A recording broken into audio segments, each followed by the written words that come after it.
மனித கழிவுகளை மனிதர்களே அகற்றும் அவல நிலையை தடுக்கும் வகையில் ரொபோட்டிக் கழிவு அகற்றும் எந்திரத்தை அண்ணா பல்கலைக்கழக மாணவர்கள் உருவாக்கியுள்ளனர். இந்த கண்டுபிடிப்பு உருவான விதம் குறித்த செய்தி தொகுப்பை இப்போது பார்ப்போம். உலகின் மிகப்பெரிய ரயில்வே துறையில் ஒன்று இந்திய ரயில்வே துறை. இந்திய ரயில் நிலையங்களின் இருப்பு பாதைகளில் கழிவுகள் தேங்கி கிடப்பதை அன்றாடம் பார்க்க முடியும். அதை மனிதர்கள் அகற்றுவதையும் பார்க்க முடியும். இந்த நிலையை மாற்றும் வகையில் சென்னை கிண்டி அண்ணா பல்கலைக்கழக மாணவர்கள் ரோபோட்டிக் ஸ்காவெஞ்சரை உருவாக்கியுள்ளனர். பிளாட்ஃபார்ம்ஸ்லாம் யூஸ்வலி ரொம்ப அன்ஹைஜீனிக்காக இருக்கும், நாற்றம் அடிக்கும், இல்லைனா நிறையா மெடிக்கல் ப்ராப்ளம்ஸ்லாம் வரும். இந்த மாதிரி அன்ஹைஜீனிக் வேஸ்ட்டெல்லாம் க்ளீன் பண்ணுறதுக்கு மனிதர்களே இருக்கிறாங்க. இதை நாங்கள் சால்வ் பண்ணுங்கிறதுக்கு தான் ரொம்ப சிம்பிளான ப்ராஜெக்ட். அவங்க கையை வச்சு பண்ணுறது, நாங்களே ஒரு மோட்டரை வச்சு ஆட்டோமேட் பண்ணி அது ஒரு டேங்க்கில் கலெக்ட் ஆகிற மாதிரி பண்ணுறதுக்கு தான் இந்த ப்ராஜெக்ட் நாங்கள் எய்ம் பண்ணி பண்ணோம். ரோபோட்டிக் ஸ்காவெஞ்சர் ரயில் தண்டவாளத்தில் தானாக இயங்கும்படி சிறிய வாகனம் போல் உருவாக்கப்பட்டுள்ளது. தண்டவாளத்தில் கிடக்கும் கழிவுகளை அகற்றும் வகையில் ரோபோவின் அடிப்பகுதியில் பிரஷ் பொருத்தப்பட்டுள்ளது. ரோபோ தண்டவாளத்தில் பயணிக்கும் போது பிரஷ் தண்டவாளத்தை சுத்தம் செய்து டேங்கிற்குள் அனுப்பிவிடுகிறது. ரோபோவின் பின்புறத்தில் டெட்டால் போன்ற நோய் தடுப்பு மருந்துகள் தானாக தண்டவாளத்தில் தெளிக்கும்படி எந்திரம் பொருத்தப்பட்டுள்ளது.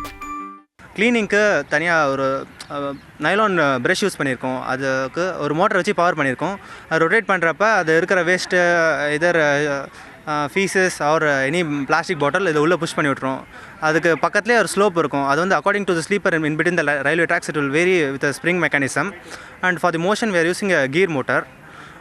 அண்டு இதுக்கு ஃபோல் ஸ்மெல்லை ரிமூவ் பண்ண பின்னாடி ஒரு ஸ்ப்ரேயிங் மோட்டர் வச்சுருக்கோம். அது டிஸ்இன்ஃபெக்டண்ட்டை ஸ்ப்ரே பண்ணால் எனி பாக்டீரியா வைரஸை அதை ரிமூவ் பண்ணுறோம்.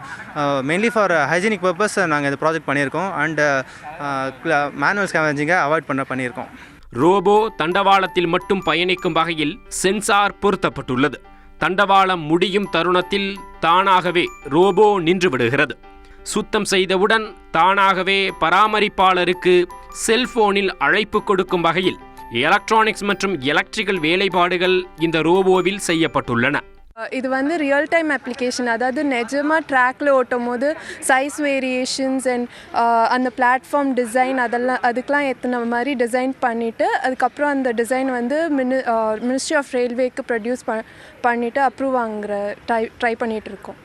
அண்ணா பல்கலைக்கழகத்தைச் சேர்ந்த 3ஆம் ஆண்டு பொறியியல் மாணவர்கள் சாய் மோஹித், ஹரிகுமார், அஸ்வின், பிரியா, பார்கவி, ஸ்வாதி, சரண்யா ஆகிய 7 பேர் இணைந்து இந்த கழிவு அகற்றும் ரோபோட்டை உருவாக்கியுள்ளனர். இந்த எந்திரத்தை ரயில்வேயில் பயன்படுத்தினால் மனித கழிவுகளை மனிதனே அகற்றும் கொடுமையை தடுக்க முடியும் என்பதில் மாற்று கருத்து இல்லை. தந்தி செய்திகளுக்காக ஒளிப்பதிவாளர் சகாயராஜுடன் தங்கமணி.